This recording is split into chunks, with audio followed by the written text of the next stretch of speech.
naramdaman ko hanggang sa talagang ang sakit na, nagsusuka na ako sa sakit, yung gano'n, ang tigas na, tapos umangat na. Kaya may, nung ano last year, parang umangat siya talaga. Ano yung cause nun? Alam mo, dahil babae lang siguro tayo. Dapat siguro, hindi, ang pinakakailangan talaga is massage. Tapos mag-bra lagi. Kasi nasa street, napapagod din yan eh. Eh, hindi ako mahilig mag-bra. Tapos ang gulo-gulo ko pa. So, dapat pala meron siyang support. Oo, hindi, kahit naman anong muscle, kahit anong legs, pag ginanong-ganon mo, syempre, di ba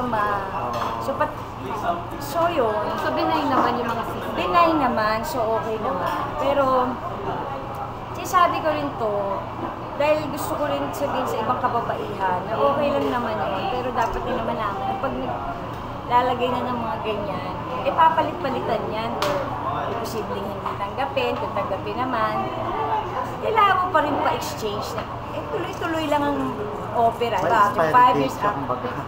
Oo, yun ang ano ko. Kaya sabi ko, gusto ko maging aware din, lalo na yung mga kabataang babae na baka hindi nila alam, akala nila pagka, ano na, ganyan-ganyan. Although hindi naman yung sa akin, kaya na-try ko kasi kala ko, pag tinanggal na nga yung cyst, liliit. Akala din yung doctor ko, so parang, ewan ko, kahit anong mangyari, di siya lumiliit eh. Kaya nilagyan mo ng silicone, para akala mo liliit. Hindi, para gumanda yung forma.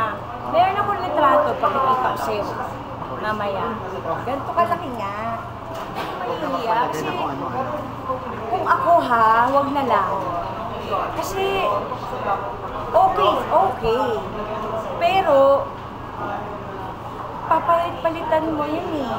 Hindi mo pwedeng itago yan yung 20 years. Hindi ba may expiration lahat ng bagay? So, kayo, kung willing kayong tuloy-tuloy kayong opera lang ng opera, 5 to 10, ewan ko kung kailan, hindi ko na alam. Pero, kasi syempre, na experience. So, parang, ayun, yun na lang. Talagang hindi ko rin alam, baka destiny, inalas lang, hindi ko na alam ang dahilan. Or talagang hindi nga ako nagpahinga, dapat daw 1 month.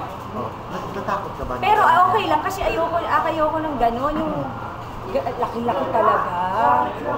So natakot ka ba? Hindi ako naglalabas. Natakot ka ba nung time na yun na baka isipin mo baka may side effect?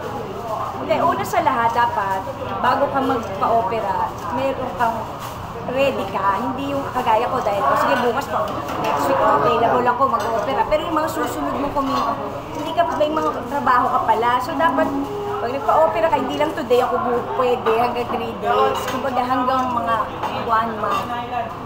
Para sure na sure. Yung mga sili ko, hindi ko alam, hindi ko naman talaga masasagot kasi hindi naman ako doktor. Opinion ko lang yun kasi wala, parang ang sarap. Nakakatambling ka, nakakagalaw ka. Pag may gana, parang mabigat. So ngayon okay ka na? Okay na ako. Pero may isa pa akong operasyon. Kaya lang nga. Kasi syempre nagka-peklat, di ba? Dyan sa... Oo. So syempre, pinagaling ko muna magsara, ganyan, para walang mga infection, ganyan. Kasi sa sobrang takot ko, ayokong buksa, ayokong tingnan. Takot ako eh. Hindi, actually, under observation siya. O, diba? Talagang pabida na naman kahit kailan itong suso. Si Buba talaga, kapag... So, under observation yan?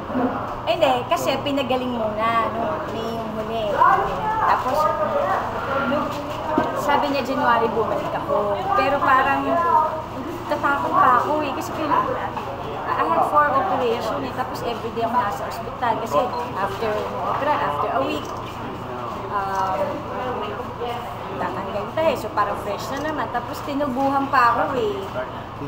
Ito, bukas nga, 3 days na, 4 days ka. Ako pero okay lang. Kasi at least naka-survive. At saka wala nang hindi, kumbaga strong na ako. Dahil syempre, pagka na-opera kami tinanggal, medyo may bako sa gano'n. Hindi lang yung peglat, syempre may uka eh. So ngayon pinag-iisipan kung fats na lang. Kaya lang, ang problema, wala nga din nagawa kong fats. At saka sabi naman nila, yung fat, nawawala din. So, actually, hindi pa ako bumalik kasi dapat January. Kasi nung una, pinasara muna lahat ng sugat, di pinahil. So, ngayon January, hindi ako nakabalik pa. Kasi nga, ang dami kong trabaho. Anyways, reconstructive na lang naman siya. Yung papagandahin lang. At least, problema mo sa books lang. No? Ay, syempre. Hindi na sa books. Oo. Tapos ka na dyan. Diyos ko, mahabot doon. Ano.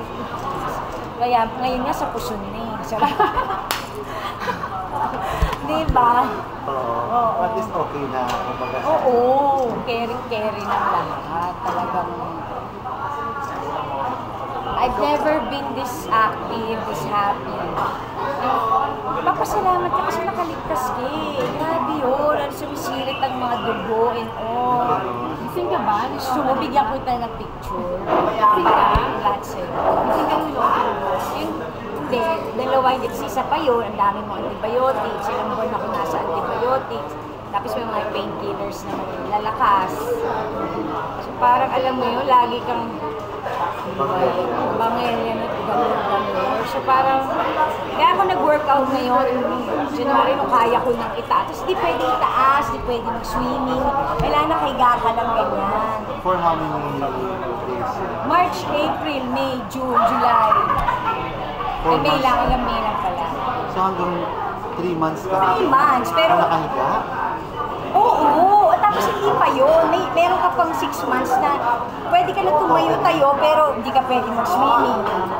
Kailan ako pwedeng mabasa? Kaya nga ngayon, lagi ako nasa karagatan kasi isipin mo hindi pwedeng basahin na huling 28, ganyan.